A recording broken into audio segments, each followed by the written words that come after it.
আমার শ্রদ্ধেয় শ্রোতাগণ, আজকে ধোবা পুকুরের ভয়ঙ্কর ভূত এই ঘটনা সম্পর্কে আলোচনা করব। সে আজ থেকে প্রায় 20 বছর আগেকার ঘটনা। তখন গ্রামে বিদ্যুৎ এসে গেছে, কিন্তু 2-4টে বাড়িতেই বিদ্যুতের কানেকশন ছিল। গ্রামের এক প্রান্তে ছোট্ট একটা গরু গাড়ি যাতায়াতের মোরামের রাস্তা ছিল, সেটা মিশনে গিয়ে উঠত।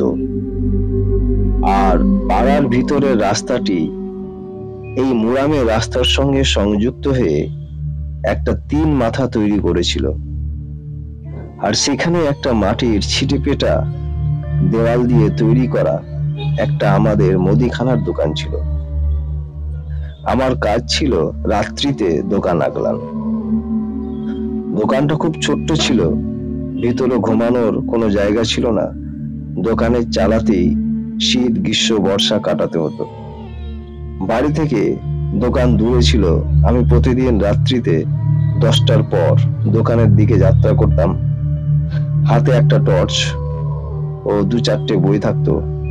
অনেক সময় শ্রেণীকক্ষের পুস্তকগুলি এই পথের ধারে বসেই একা বসে পড়তে হতো। কোনো সময় বিদ্যুৎ থাকতো, আবার কখনো কখনো হ্যারিকেন জ্বালাতে হতো। যখন আশেপাশের বাড়ির লোক ঘুমিয়ে পড়তো, তখন পথের ধারে একা চালার মধ্যে থাকতে বেশ ভয়ের সঞ্চার হতো। আমার সামনে রাত্রিকালীন প্রতিবেশী হিসাবে সামনের একটা পোলখুঁটি ছিল, একটা কুলের গাছ ও 2টি তালের গাছ ছিল।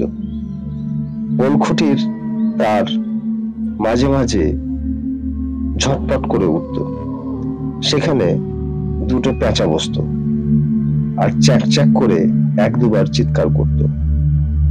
আর তাল গাছের পাকা তাল বাগড়োর কখনো কখনো ঝাঁঝর ধ্বনি দিয়ে ঝরমর ঝরমর করে আওয়াজ করে সামনে আছড়ে পড়ত। কিছু মনে করতাম না, মনে মনে ভাবতাম হবে কোনো নেশাচর প্রাণী।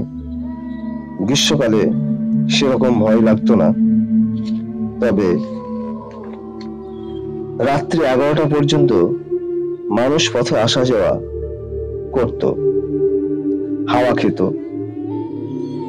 একটু চুমুক ভয়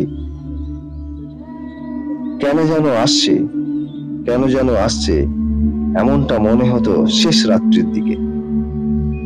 আমার একটানা প্রায় 7 বছর সেই বারান্দাতেই কেটেছে।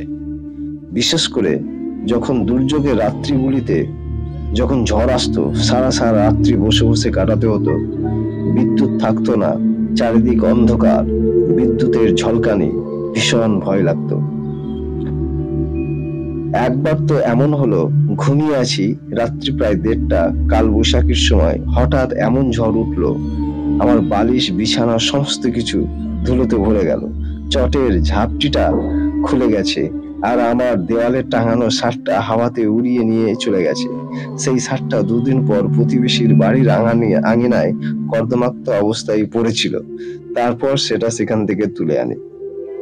বর্ষাতে ফুটো টিনের ফাঁক দিয়ে জল বুকের ওপর পড়তো, তারপর দড়ি টেনে মাঝে ডিমের খুলি আটকে দিয়ে জল ঠেকাতাম। সে এক আনকমন ব্যাপার। সবচেয়ে বেশি ভীতির রাত্রিগুলি শীতের রাত্রি ছিল। সব 7-8টার মধ্যেই বাড়ি ঢুকে যেত। আমি যখন রাত্রিতে আসতাম, চারদিক শ্মশানের মতো নীরব মনে হতো। পথে ঘাটে সব জনশূন্য। সামনের খুঁটির আলোতে 2টি পেঁচা বসে থাকতো। রাত যত গভীর হতো তত কুয়াশা ঝরতো। আর এই নীরব গভীর রাতে কুকুরের ঘু ঘু ডাক শরীরে শিহরণ দিয়ে যেত। সে সময় খুব কম বাড়িতেই শৌচালয় ছিল। পুকুরের পাড়, খোলা মাঠ, ঝোপঝাড়, আদার, এগুলো ছিল শৌচালয়। সে সময় খুব কম বাড়িতেই শৌচালয় ছিল। পুকুরের পাড়, খোলা মাঠ, ঝোপঝাড়, আদার, এগুলোই শৌচালয় হিসাবে অধিকাংশ মানুষ ব্যবহার করত। আমার বছর বাড়িতে শৌচালয় ছিল, কিন্তু মুদিখানার নিকট কোনো শৌচালয় ছিল না। কখনো কখনো রাত্রিতে পুকুরের পাড় গুলিতেই শৌচালয় হিসাবে ব্যবহার করতে যেতাম। আমার শৌচালয় হিসাবে ব্যবহৃত হতো ধোবা পুকুরের পাড়। অধিকাংশ সময় বাড়ির দরজা খোলা থাকলে বাড়িতেই চলে যেতাম। যেদিন দরজা খোলা থাকতো না সেদিন ধোবা পুকুরের পাড় যেতে হতো। ধোবা পুকুরটা বাপ দাদাদের আমল থেকেই বদনাম হয়ে আসছে। পূর্ব ঘাটে রাত্রিতে ধোবা বুড়ির কাপড় কাচার আওয়াজ, দক্ষিণ কোণের ছাতেম গাছের দুষ্টু আত্মার অবস্থান। পাশাপাশি দুটি পুকুর অবস্থান করছে, প্রথমে ধোবা পুকুর, তারপর খাবার পুকুর। আমরা বেশিরভাগ সময় হাওয়া খাওয়ার জন্য খাবার পুকুরের পাড়ে বসতাম। সেখানে রাত্রিতে 10টা-11টা পর্যন্ত বসে থাকতাম, মাইন্ড ফ্রি করতাম। সেখানে আরো অনেকে থাকতো। এই ধোবা পুকুরের ঘটনা এখনো আমার মনোভূমিতে ভূমিকম্পের মতো ঝটকা দিয়ে যায়।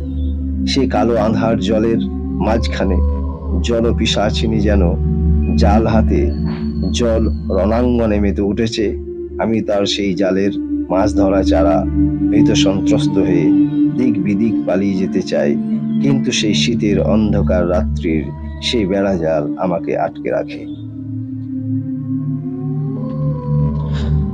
সময়টা ছিল শীতের রাত্রি। পথের ধারে বারান্দায় বসে আছি। চারিদিক জনপ্রাণহীন পরিবেশ, কেউ কোথাও নেই। ফুরফুর করে শীতের ঠান্ডা হাওয়া বইছে, আকাশ থেকে ধোঁয়ার মতো কুয়াশা ঝরছে। বারান্দার সামনে চটের ঝাঁপি ঝুলছে। আমি মশারির ভিতর চাদর ঢাকা দেওয়া অবস্থায় আছি। ছোট্ট বারান্দার টিনটিতে 1 ফোঁটা 2 ফোঁটা করে জল পড়ার আওয়াজ উঠছে। আমার ভীষণ ঘুম পেয়েছে, আমি ঘুমিয়ে গেছি। হঠাৎ মাঝ রাত্রিতে আমার ঘুম ভাঙে। শরীরটা ভালো লাগছে না। পেটের মাঝে মাঝে মোচড় দিয়ে উঠছে। রাত্রি অনেকটা, প্রায় 1:15। কি করি? বাড়ির দিকে যাই না ধোবা পুকুরের পাড়? দোকানের আশপাশে শৌচালয় ছিল না। এত রাতে বাড়ির দরজা বন্ধ থাকবে। অবশেষে ধোবা পুকুরের পাড় যাইবার সিদ্ধান্ত নিলাম। মশারি থেকে বেরিয়ে বারান্দার ঝাপটা তুলে দেখি বিভীষিকা ভয়াবহ ব্যাপার। চারিদিকে ঘন অন্ধকার, প্রচন্ড শীত, হাত পা কনকন করছে। চারিদিক যেন আটার মতো কুয়াশা ঝরছে।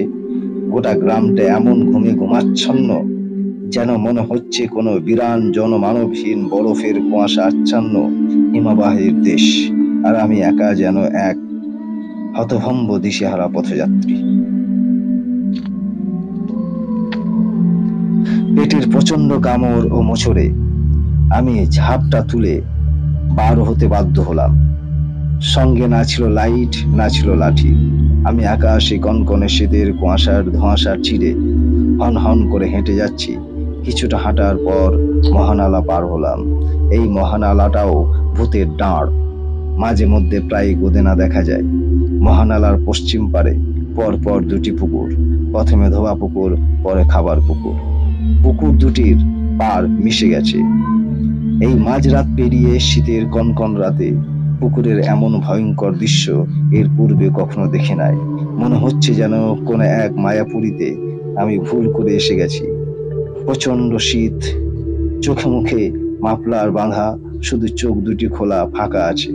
ঝরঝর করে কুয়াশা ঝরছে। অন্ধকার আর কুয়াশা মিশ্রিত হয়ে পুকুরের ফাঁকা পাড় ও জলের ওপর এমন এক আশ্চর্যকর, রোমাঞ্চকর, ভয়ঙ্কর পরিবেশ রচনা করেছে। আমি পুকুর পাড়ে বসে আছি। আমার দৃষ্টি পুকুরের মাঝখানে জলের ওপর আছে। আমি দেখছি একটা কালো মূর্তির মতো কিছু একটা পুকুরের মাঝখান দিয়ে ধীরে ধীরে আমার দিকে অগ্রসর হচ্ছে। তার অর্ধেকটা অংশ পুকুরের জলের নিচে ও অর্ধেকটা অংশ পুকুরের জলের ওপর। এমন কনকনে শীতে হাত পা প্রায় জমে যাচ্ছে। এমন প্রচন্ড ভীষণ বরফ জমপ্রায় পুকুরের জলে। সে কি কোনো জলপরী না ধোপা বুড়ি? কিছু বুঝে উঠতে পারছিলাম না। সে ক্রমশ আমার দিকে এগিয়ে আসছিল। সে তো আমাকে দেখতে পাবে না। আমি ঝোপের আড়ালে ছিলাম। আবার মনে হচ্ছিল যদি সে আমার অবস্থানের টের পেয়েছে। সে ক্রমাগত আমার দিকে অগ্রসর হচ্ছিল। এবার আর আমার সাহস কুলোচ্ছিল না। আম্মু ছুটে পালাবার জন্য প্রস্তুত। সেও কিনারার দিকে এগিয়ে আসছে। আমি প্রায় ছুটে পালানোর জন্য উঠে দাঁড়িয়ে গেছি, এমন সময় দেখি সে কিনারায় এসে মাছের গোল জাল তুলছে। আমি মনে মনে ভাবলাম, ইস, যদি আমি ছুটে পালিয়ে যেতাম তাহলে এই ভূত আমাকে সারা জীবন শীতের রাত্রিতে তাড়া করত। আমি একটু স্থির হলাম, বুকের ধড়ধড়িটা কমলো। এমন শীতের রাতে পুকুরের প্রচন্ড ঠান্ডা জলে এক মহিলা লোকের চোখের আড়ালে মাছ ধরছে। আমি চুপচাপ সেখান থেকে বিদায় নিলাম। বন্ধুরা, ধোয়া পুকুরের ঘটনা এখানেই শেষ।